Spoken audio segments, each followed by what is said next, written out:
समर्थक भी अपना गुस्सा जाहिर करने लगा सरकार के खिलाफ। देखकर ऐसा लगता है कि सारी टैक्स वसूली ये सरकार मिडिल क्लास लोगों से करती है और जो इनके करोड़पति अरबपति दोस्त होते हैं उनको सिर्फ फायदे ही फायदे दिए जाते हैं। इस आर्टिकल को देखिए दोस्तों, इनकम इनइक्वालिटी की इतनी बुरी हालत ब्रिटिश राज के समय भी नहीं थी। नमस्कार दोस्तों, 23 जुलाई को फाइनेंस मिनिस्टर निर्मला सीतारमण ने प्रेजेंट किया बजट 2024 और जो नेगेटिव रिएक्शन जनता की तरफ से देखने को मिला इस बजट को लेकर वो अलग ही लेवल का था।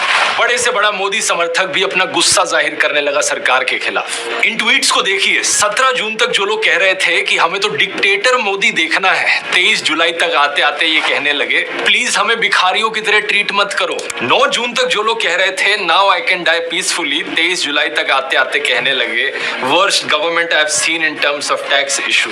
कॉमेडियन अभिजीत गांगुली का ये ट्वीट वायरल हुआ, if I earn money Nirmala tax लेती है, if I spend money then also Nirmala tax लेती है, इफ आई डोंट अर्न और spend both and my money is just lying in investment, Nirmala उसका भी टैक्स लेती है। और बेस्ट बात, अगर मैं टैक्स देता हूं उस पे भी एडिशनल सेस है तो उसमें भी निर्मला एक और टैक्स लेती है। फाइनेंस मिनिस्टर के ऊपर ये मीम्स भी वायरल हुए, you can't defeat me I know but she can. इसी लॉजिक को दर्शाते हुए एक ये फ्लो चार्ट भी बड़ा वायरल हुआ। जो भी आपको सैलरी मिलती है आप उस पर 30% डायरेक्ट टैक्स पे करते हो। बचे हुए पैसे को अगर आप इन्वेस्ट करते हो और इन्वेस्टमेंट में अगर आप जल्दी से पैसा कमा लेते हो तो आप 20% टैक्स पे करते हो। स्लोली पैसा कमाते हो तो 12.5% टैक्स, और अगर आपका नुकसान तो नुकसान आपका है। दूसरा, अगर आप अपने पैसे को खर्च करने चलते हो तो जीएसटी के हिसाब से बेसिक आइटम्स पर 12% टैक्स भरते हो, काइंड ऑफ फैंसी आइटम्स पर 18% टैक्स और लग्जरी आइटम्स पर 28% टैक्स। सवाल यहाँ ये उठता है कि क्या ये बजट सही में इतना बुरा है? आइए आज के वीडियो में दोस्तों इसे गहराई से समझते हैं।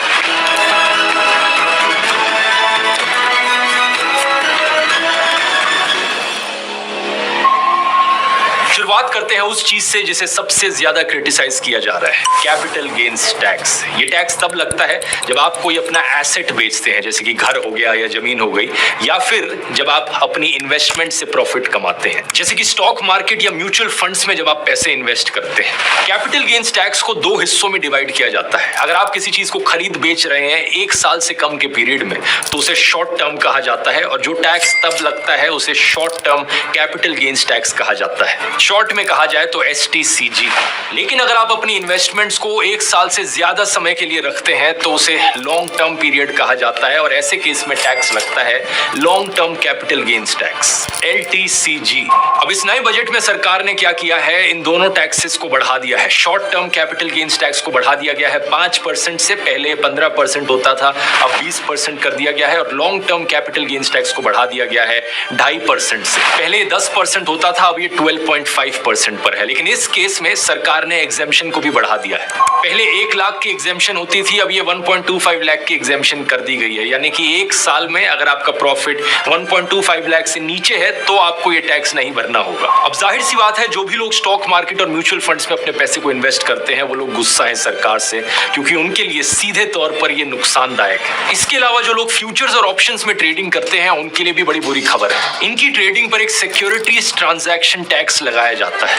फ्यूचर्स पर पहले ये टैक्स हुआ करता था 0.0125% ऑफ द ट्रांजैक्शन वैल्यू, अब ये बढ़ाकर 0.02% कर दिया गया। और ऑप्शंस पर पहले ये होता था 0.0625% ऑफ द ऑप्शन प्रीमियम, अब इसे बढ़ाकर सीधा 0.1% ऑफ द ऑप्शन प्रीमियम कर दिया गया। अब लेकिन सरकार के पर्सपेक्टिव से अगर देखा जाए तो क्या जस्टिफिकेशन हो सकती है इन सारी टैक्सेस को बढ़ाने की? इसका जवाब छुपा है दोस्तों शायद से इकोनॉमिक सर्वे 2023-24 में। इकोनॉमिक सर्वे अगर आप नहीं जानते, एक एनुअल रिपोर्ट होती है, हर साल इसे प्रेजेंट किया जाता है बजट के आने से पहले, और इसे बनाया जाता है economics division of the department of economic affairs के द्वारा under the guidance of India's chief economic adviser. Finance minister Nirmala Sitharaman ने 22 जुलाई को बजट से 1 दिन पहले इस इकोनॉमिक सर्वे को पार्लियामेंट में प्रेजेंट किया था। इस सर्वे के अगर पेज नंबर 65 पर देखोगे तो लिखा हुआ है, if equity market claims on the real economy are excessively high, it is a harbinger of market instability rather than market resilience.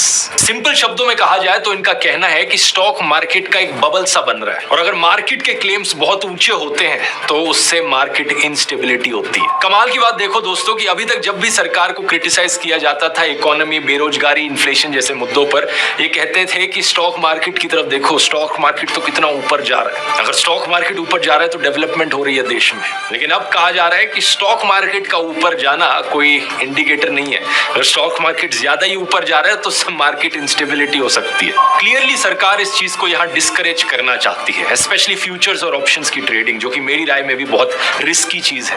बहुत सारे लोग जो इस चीज को ढंग से समझते तक नहीं, वो अपनी लाइफ सेविंग्स का लाखों रुपयों का नुकसान करार डालते हैं पैसे के लालच में आकर। एक बड़ी इंटरेस्टिंग चीज इस बजट में ये देखने को मिली कि सरकार ने अपने इकोनॉमिक सर्वे में बेरोजगारी की समस्या पर डिटेल में बात करी है और कुछ सॉल्यूशंस भी सजेस्ट किए हैं। इन्होंने क्लियरली लिखा है कि साल 2030 तक हर साल हमें 78.5 लाख जॉब्स क्रिएट करनी पड़ेंगी। पेज नंबर 158 पर इस रिपोर्ट की इन्होंने एडमिट किया है कि हर 2 में से 1 इंडियन ग्रेजुएट अनएम्प्लॉयबल है क्योंकि सफिशिएंट स्किल्स ही नहीं है लोगों के पास। CMI डेटा के अनुसार अनएम्प्लॉयमेंट रेट 20 to 24 के एज ग्रुप में 44.49% तक पहुंच चुका है अर्ली 2024 में। इसी रिपोर्ट में आर्टिफिशियल इंटेलिजेंस की भी बात करी गई है। लिखा है कि कैसे आर्टिफिशियल इंटेलिजेंस की वजह से बहुत बड़ी अनसर्टेनिटी क्रिएट होती है। हर स्किल लेवल पर, चाहे लो स्किल लेवल का वर्कर हो, हाई स्किल लेवल का वर्कर हो, उन सब की नौकरियों पर अनसर्टेनिटी देखने को मिलती है आर्टिफिशियल इंटेलिजेंस के आने से। इन्होंने साफ शब्दों में लिखा, AI is the biggest disruption for the future of work. यहाँ पर दोस्तों अगर आप अपने आप को अपस्किल करना चाहते हो आर्टिफिशियल इंटेलिजेंस की फील्ड में, तो मैं अपना ChatGPT कोर्स रेकमेंड करना चाहूंगा। ये 5.5 घंटे का कोर्स है जिसमें मैंने AI चैटबॉट्स का थ्योरी और प्रैक्टिकल दोनों समझाया। ऊपर से अगर आप देखोगे तो सरकार ने एक्चुअली में कम कर दिया है। पहले ये 20% हुआ करता था, अब ये सिर्फ 12.5% है। आप सोचोगे तो अच्छी खबर होनी चाहिए, लेकिन इसके साथ साथ सरकार ने इंडेक्सेशन के बेनिफिट्स हटा दिए। इंडेक्सेशन का मतलब है कि आपके प्रॉपर्टी के प्राइस पर लगने वाले कैपिटल गेन्स टैक्स को इन्फ्लेशन को अकाउंट में लेकर कंसिडर किया जाएगा। यानी कि आज से 20 साल पहले अगर आपने 20 लाख का कोई मकान खरीदा था और इन्फ्लेशन से एडजस्ट करके उस 20 लाख की कीमत आज के दिन 60 लाख रुपए हो जाती है, तो आपको टैक्स कम देना पड़ेगा क्योंकि उस 60 लाख की वैल्यू को बेसलाइन की तरह कंसीडर किया जाएगा, उससे आपका प्रॉफिट निकाला जाएगा। ये होती है इंडेक्सेशन। लेकिन अगर इंडेक्सेशन को हटा दिया जाए तो उस 20 लाख की कीमत आज भी 20 लाख रुपए ही कंसीडर करी जाएगी, वो बेसलाइन बन जाएगा और आपको टैक्स उतनी एक्स्ट्रा रकम पर देना पड़ेगा। सरकार ये क्यों कर रही है, इसके पीछे एक कारण बताया जा सकता है कि सरकार प्रॉपर्टी प्राइसेस में स्पेक्यूलेशन। देख रहे हो दोस्तों कैसे मोदी गवर्नमेंट मिडिल क्लास वालों को उल्लू बना रहे हैं, इनडायरेक्टली कैसे मिडिल क्लास वालों को उल्लू बना रहा है। ऐसे वीडियो के लिए आप हमारे चैनल को लाइक कीजिए, शेयर कीजिए, सब्सक्राइब कीजिए। नहीं चाहती। मनोज तिवारी का ये इंटरव्यू याद है आपको? इस क्षेत्र के हर घर की कीमत 3 गुना कर दे। ये इलेक्शन के टाइम पर मनोज तिवारी ने इंटरव्यू दिया था जिसमें वो बड़े खुशी कह रहे थे कि मोदी 3.0 के आने के बाद अपनी कॉन्स्टिट्यूएंसी में वो हर प्रॉपर्टी की कीमत 2 से 3 गुना बढ़ा देंगे। पर ये तो गलत हो जाएगा। क्यों? मान लीजिए आपके पूर्वांचल से जो लोग आएंगे यहाँ पर, वो तो कभी घर ही नहीं खरीद पाएंगे। थोड़ा इसमें कंफ्यूज हो रहा हूँ मैं शायद। अब देखो, मनोज तिवारी जैसे लोगों के लिए तो इसमें फायदा है, जिन लोगों के पास इतना पैसा है कि उन्होंने 2, 3, 4, 5 प्रॉपर्टीज खरीद रखी हैं। जिनके पास पहले से जमीन हो उसके लिए फायदा, लेकिन जो नया मिडिल क्लास फैमिली जो नया घर खरीदना चाहते हो, घर कैसे खरीद, क्योंकि दाम हद से ज़्यादा बढ़ चुका है। प्रॉपर्टी बेचकर वो अपना धंधा चलाते हैं, वहां से उन्हें प्रॉफिट मिलता है। लेकिन जो बात इन्होंने सोची नहीं वो ये कि जो लोअर मिडिल क्लास लोग हैं, जिनके पास खुद की प्रॉपर्टीज नहीं है, जो घर खरीदना चाह रहे हैं अपने लिए, एक पहला घर खरीदना चाह रहे हैं, उनके लिए तो ये चीज नुकसानदायक है, क्योंकि उनके पर्सपेक्टिव से प्रॉपर्टी के प्राइसेस इतने ऊपर जाए जा रहे हैं कि वो अफोर्ड ही नहीं कर सकते घर खरीदना। यहाँ भी जब प्रॉपर्टी प्राइसेस ओवर वैल्यूड हो जाते हैं इस तरीके से, इसे एक रियल एस्टेट बबल कहा जाता है। तो सरकार प्रॉपर्टी में इन्वेस्टमेंट को भी डिस्करेज करना चाह रही है। लेकिन आपके लिए यहाँ पर पर्सनली फायदा होगा या नुकसान, ये आपकी पर्सनल सिचुएशन पर डिपेंड करता है, क्योंकि कई सारे छोटे मोटे रूल्स हैं जिन्हें कंसीडर करना पड़ेगा। जैसे कि सरकार ने एक रूल बनाया है, अगर आपने अपनी प्रॉपर्टी साल 2001 से पहले खरीदी है तो आपको इंडेक्सेशन के बेनिफिट्स मिल जाएंगे, लेकिन उसके बाद नहीं मिलेंगे। अब एग्जैक्टली जो बेनिफिट मिल रहा है टैक्स के कम होने से, 20% से 12.5% होने से, और जो नुकसान हो रहा है इंडेक्सेशन बेनिफिट के हटने से, इससे ओवरऑल आपको फायदा होगा या नुकसान, ये एक एग्जाम्पल से समझते हैं। अज्यूम कर लो कि आपने साल 2004 में 20 20 लाख रुपए खर्च करके एक प्रॉपर्टी खरीदी थी। इन्फ्लेशन से एडजस्ट करके उस 20 लाख रुपए की आज की वैल्यू होगी 64.2 लाख रुपीस।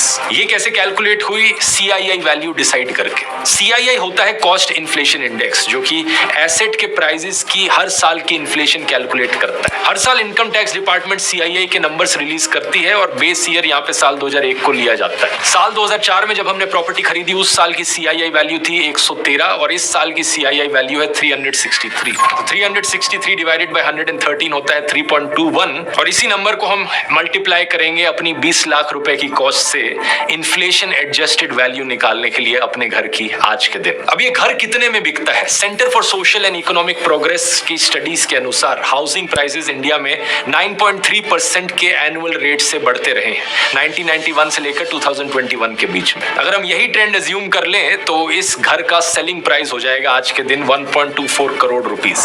यानी कि 2004 में हमने एक प्रॉपर्टी खरीदी 20 लाख की, 2024 में हम इस प्रॉपर्टी को बेच रहे हैं 1.24 करोड़ रुपीस की कॉस्ट में। पहले पुराने सिस्टम से देखते हैं हमें कितना टैक्स भरना होगा। पुराने सिस्टम में इंडेक्सेशन को कंसीडर किया जाएगा तो 1.24 करोड़ माइनस 64.2 लाख हुआ 60 लाख रुपीस और इस पर पुराने वाला long term capital gains tax लगाया जाएगा 20% का, जो कि होता है करीब 12 लाख रुपए का टैक्स हुआ हमारे लिए। अभी के सिस्टम की बात करें तो इंडेक्सेशन के बेनिफिट्स चले गए तो हम 1.24 करोड़ माइनस 20 लाख करेंगे, जो कि होता है 1.04 करोड़ रुपीस और इस पर अभी का नया long term capital gains tax लगाया जाएगा 12.5% का, जिससे कि हमारा ओवरऑल टैक्स निकलेगा 13 लाख रुपीस का। तो ये एक बड़ा रियलिस्टिक एग्जांपल है रियलिस्टिक प्राइसेस के साथ। इस स्पेसिफिक केस में आप देख सकते हो कि करीब 1 लाख रुपए का नुकसान हो रहा है नए सिस्टम के आने के बाद। कई लोगों ने कंसर्न जताया है कि क्योंकि नया सिस्टम इतना नुकसानदायक है, लोग टैक्स बचाने के लिए कैश में डीलिंग करने लगेंगे, जिसकी वजह से ब्लैक मनी की सर्कुलेशन और भी बढ़ जाएगी। और सबसे ज्यादा नुकसान तो उन लोगों को हुआ जिन्होंने पिछले 23 सालों में डिलेड प्रोजेक्ट्स में इन्वेस्टमेंट करी है। कई सारे ऐसे हाउसिंग प्रोजेक्ट्स हैं, सोसाइटीज हैं जहां पर लोगों ने अपार्टमेंट्स खरीदे लेकिन वो बने ही नहीं,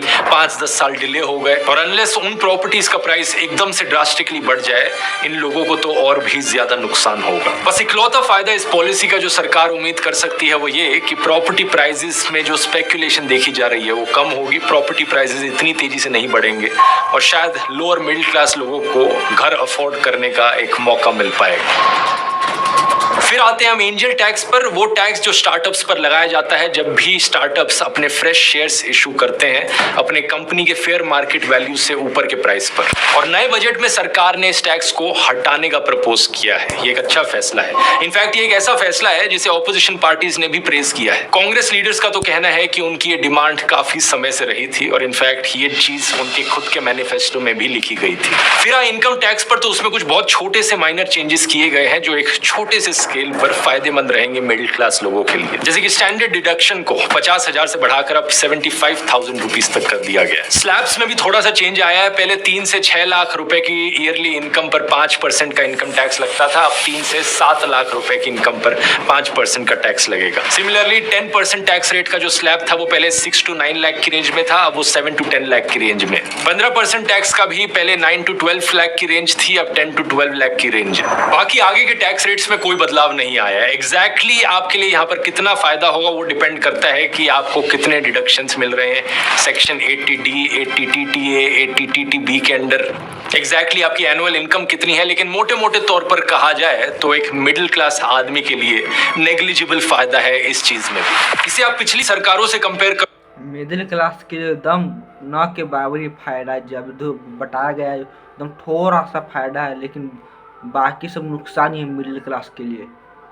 तो ये एक इंटरेस्टिंग चार्ट मिंट ने बनाया है। आप देख सकते हो साल 2006 और 12 के बीच में कितनी बार 0% और 30% का स्लैब ऊपर बढ़ाया गया था मिडिल क्लास लोगों के फायदे के लिए, लेकिन यही स्लैब्स पिछले 12 सालों से चेंज नहीं किए हैं सरकार ने। सिमिलर चीज कैपिटल गेन्स टैक्स के लिए भी कही जा सकती है। क्या आप जानते हो साल 2004 में जब मनमोहन सिंह की सरकार बनी थी तो long term capital gains tax 0% पर था। सिर्फ 2018 में ही नई मोदी सरकार इस टैक्स को वापस लेकर लेकर आई, जिसे अब बढ़ाकर 12.5% पर कर दिया गया है। ये एक और बड़ा मुद्दा है जिस पर सरकार को क्रिटिसाइज किया जाता है, क्योंकि एक साल में अगर आपकी तनख्वाह 15 लाख रुपए से ज्यादा है तो आप पर मैक्सिमम टैक्स रेट अप्लाई होता है 30% का। लेकिन दूसरी तरफ किसी और की तनख्वाह 1 करोड़ से ज्यादा है तो उस पर भी यही 30% का टैक्स रेट अप्लाई होता है। लेकिन असलियत में एक आदमी करोड़पति और दूसरा आदमी जिसे middle to upper middle class कहा जा सकेगा। बहुत बार हमने देखा है कि लोगों ने और ऑपोजिशन पार्टीज ने मोदी सरकार को अडानी अंबानी की सरकार करके पुकारा है। उसके पीछे यही कारण है। देखकर ऐसा लगता है कि सारी टैक्स वसूली ये सरकार मिडिल क्लास लोगों से करती है और जो इनके करोड़पति अरबपति दोस्त होते हैं उनको सिर्फ फायदे ही फायदे दिए जाते हैं। ये चीज इस बजट में भी अंबानी अडानी को सिर्फ फायदा ही फायदा है, सिर्फ नुकसान middle class lower middle class को है।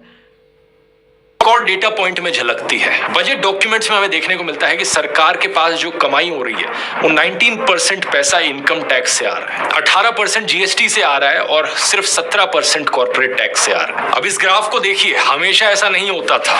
2014-15 और उससे पहले मेजॉरिटी शेयर सरकार का एक्चुअली में कॉर्पोरेट टैक्स से आता था, यानी कि कंपनीज पर लगाए जाने वाले टैक्स से। धीरे धीरे सरकार कॉर्पोरेट टैक्स को कम करती गई है ओवर द ईयर और ज्यादातर अपनी टैक्स वसूली इंस्टेड करती गई है इनकम टैक्स पेयर्स से। फाइनेंस मिनिस्टर ने 5 स्कीम्स की बात करी जिनके लिए 2 लाख करोड़ रुपए का आउटले रखा गया है। पहला है फर्स्ट टाइम एम्प्लॉयमेंट सपोर्ट। जो लोग अपनी पहली नौकरी करने जा रहे हैं और जो सरकार के ईपीएफओ में रजिस्टर्ड है उन्हें अप टू 15,000 रुपीज मिल सकते हैं सरकार से। दूसरा, मैन्युफैक्चरिंग के सेक्टर में स्पेसिफिकली और बेनिफिट्स दिए गए हैं एम्प्लॉयज और एम्प्लॉयर्स दोनों को। तीसरा, एम्प्लॉयर सपोर्ट प्रोवाइड किया गया है ताकि इंकरेज किया जा सके और एम्प्लॉयर्स को कि वो और एम्प्लॉयज हायर करे। सरकार up to 3,000 rupees per month 2 सालों के लिए ईपीएफओ में कंट्रीब्यूट करेगी एम्प्लॉयर्स के बिहाफ पर। चौथा, सरकार ने कहा है कि एक स्किलिंग स्कीम लॉन्च होगी जिसमें 20 लाख यूथ को वो अगले 5 सालों में स्किल्ड बनाएंगे। और पांचवा, सबसे इंटरेस्टिंग, सरकार ने कहा है कि इंटर्नशिप अपॉर्चुनिटी सरकार प्रोवाइड करेगी 1 करोड़ यूथ के लिए टॉप 500 कंपनीज में फॉर 12 मंथ्स। ये पॉइंट बड़ा इंटरेस्टिंग इसलिए है क्योंकि कांग्रेस के मैनिफेस्टो में एग्जैक्टली सेम चीज लिखी गई थी, टॉप कंपनीज में इंटर्नशिप अपॉर्चुनिटीज प्रोवाइड किया जाना। तो ये एक ऐसी चीज है जो दोनों तरफ की पार्टीज फेवर कर रही हैं और एक अच्छी स्टेप है। बस ये देखने वाली बात होगी कि इंप्लीमेंटेशन एक्चुअली में कितनी करी जाती है इस स्कीम की। ऑलरेडी आप 24 जुलाई की ये स्टेटमेंट देख सकते हो फाइनेंस मिनिस्टर की कि ये जो जॉब स्कीम है ये कंपनीज के लिए कंपलसरी नहीं होंगी बल्कि उनके लिए बस एक नज होंगी। तो कितनी कंपनीज इसे एक्चुअली में इंप्लीमेंट करेंगी ये एक बहुत बड़ा सवाल है। इसके अलावा रोडवेज, रेलवेज, एजुकेशन और हेल्थ केयर जैसे सेक्टर्स में सरकार कितना खर्च कर रही है, कितना नहीं कर रही, इसकी बात मैंने पिछले वीडियो में करी थी जब फरवरी के महीने में सरकार ने इंटरिम बजट अनाउंस किया था। उस वीडियो को जाकर देख सकते हो। और फाइनली जो आखिरी पॉइंट आता है जिसे एक और बार बहुत ज्यादा क्रिटिसाइज किया जा रहा है वो है अलग अलग स्टेट्स में पैसों की डिस्ट्रीब्यूशन। इस बजट में सरकार ने स्पेशली आंध्र प्रदेश और बिहार की स्टेट्स को बहुत ज्यादा पैसा एलोकेट किया है बाकी स्टेट्स के कंपैरिजन में। 15,000 करोड़ सरकार पर जॉब बजट है, सिर्फ 2 ही स्टेट को लगभग पैसा दे दिया, बाकी स्टेट के हाथ में अंठन नहीं आया है। दिए गए हैं आंध्र प्रदेश की कैपिटल अमरावती की डेवलपमेंट के लिए। अब आंध्र प्रदेश में तो ऑलरेडी इलेक्शंस हो चुकी हैं लेकिन बिहार की इलेक्शंस आनी बाकी है, तो बिहार को जो पैसा दिया जा रहा है वो नेक्स्ट लेवल का ही है। 60,000 करोड़ रुपीस खर्च करेगी सरकार अलग अलग इंफ्रास्ट्रक्चर प्रोजेक्ट्स में बिहार में, expressways, power plants, heritage corridors, नए एयरपोर्ट्स बनाने में और 11,500 करोड़ रुपए स्टेट को दिए जा रहे हैं फ्लड मिटिगेशन के लिए। इसके अलावा जो टूरिज्म का बजट होता है उसमें सबसे बड़ा शेयर बिहार को दिया जा रहा है। विष्णुपद मंदिर गया में और महाबोधि मंदिर बोध गया में इन्हें वर्ल्ड क्लास फैसिलिटीज और टूरिज्म इंफ्रास्ट्रक्चर दिया जाएगा, फाइनेंस मिनिस्टर ने कहा। ये बात बड़ी साफ है कि बीजेपी अपनी माइनॉरिटी गवर्नमेंट में अपने एलाइज टीडीपी और जेडीयू को खुश रखने की कोशिश कर रही है इतना सारा पैसा इन 2 स्टेट्स को एलोकेट करके। यही कारण है कि leader of opposition Rahul Gandhi ने इस बजट को कुर्सी बचाओ बजट बुलाया। एक समय पर बीजेपी की सरकार इसी तरीके से फेवर किया करती थी गुजरात और उत्तर प्रदेश की स्टेट्स को और बाकी स्टेट्स को इग्नोर किया जाता था, लेकिन अब फोकस शिफ्ट हो गया है आंध्र प्रदेश और बिहार पर। इस चीज पर ढेर सारे मीम्स भी बने हैं जो कि आप स्क्रीन पर देख सकते हो। एज ए कंक्लूजन मैं आपको देश में बढ़ रही इनकम इनइक्वालिटी का ये चार्ट दिखाना चाहूंगा जिसमें आप देख सकते हो कि ओवर द इयर्स जैसे अमीर लोग और अमीर होते गए हैं, गरीब और गरीब होते गए हैं और पिछले 10 सालों में, इनफैक्ट पिछले 20 सालों बात बिल्कुल सही है। मोदी गवर्नमेंट में अमीर आदमी सिर्फ अमीर होता है, गरीब और गरीब होते जा रहे हैं। यहाँ तक कि मिडिल क्लास वो भी गरीब होते जा रहे हैं, सिर्फ अमीर लोग ही अमीर होते जा रहे हैं। में ये सिचुएशन बद से बदतर ही होती गई है। टॉप 10% लोगों का शेयर पूरे देश के इनकम में बढ़ता गया है और मिडिल क्लास का जो शेयर था वो नीचे ही गिरता गया है। इस इशू को एड्रेस करने के लिए ये जरूरी है कि सरकार मिडिल क्लास लोगों की ग्रोथ पर फोकस करे। छोटे बिजनेसेस को प्रमोट किया जाए, बड़ी बड़ी कॉर्पोरेट कंपनीज को प्रमोट करने की जगह अपने अरबपति मित्रों पर टैक्स बढ़ाया जाए, मिडिल क्लास लोगों पर टैक्स बढ़ाने की जगह। मुझे तो समझ में नहीं आता कि क्या हो जाएगा सरकार अगर थोड़ी सी और वसूली कर लेगी अपने अरबपति लोगों से। वो अपनी 5,000 करोड़ रुपए की शादियों में 100-200 करोड़ रुपए कम खर्च कर पाएंगे। देश में 1-2 एयरपोर्ट उन्हें कम मिलेंगे और कुछ 2-3 जंगल बच पाएंगे। क्या ही हो जाएगा उनका। इस आर्टिकल को देखिए दोस्तों, इनकम इनइक्वालिटी की इतनी बुरी हालत ब्रिटिश राज के समय भी नहीं थी। सोच सकते हो, ये सिर्फ आने वाला टाइम ही बताएगा कि सरकार की नई पॉलिसीज चीजों को कितना बेहतर बनाती हैं और कितना बदतर। वीडियो पसंद आया तो ChatGPT कोर्स का लिंक। ऐसे ही वीडियो के लिए आप हमारे चैनल को लाइक कीजिए, शेयर कीजिए, सब्सक्राइब कीजिए। Thank you for watching.